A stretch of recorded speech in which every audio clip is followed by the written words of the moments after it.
और दुनिया की जिंदगी तो धोखे का सामान है। बंदो, अपने परवरदिगार की बख्शिश की तरफ और जन्नत की तरफ लपको, जिसका अर्ज आसमान और जमीन के अर्ज का सा है, और वो उन लोगों के लिए तैयार की गई है जो अल्लाह पर और उसके पैगंबरों पर ईमान लाए हैं।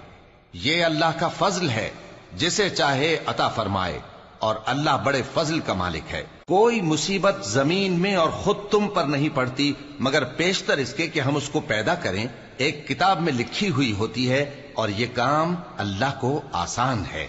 ताकि जो फायदा तुम्हें हासिल न हो सका उसका गम न खाया करो, और जो तुमको उसने दिया हो उस पर इतराया न करो। और अल्लाह किसी इतराने और शेखी बघारने वाले को दोस्त नहीं रखता, जो खुद भी बुख्ल करें और लोगों को भी बुख्ल सिखाएं। और जो शख्स रूगर्दानी करे तो अल्लाह भी बेनियाज है, लायक हमदो सना है।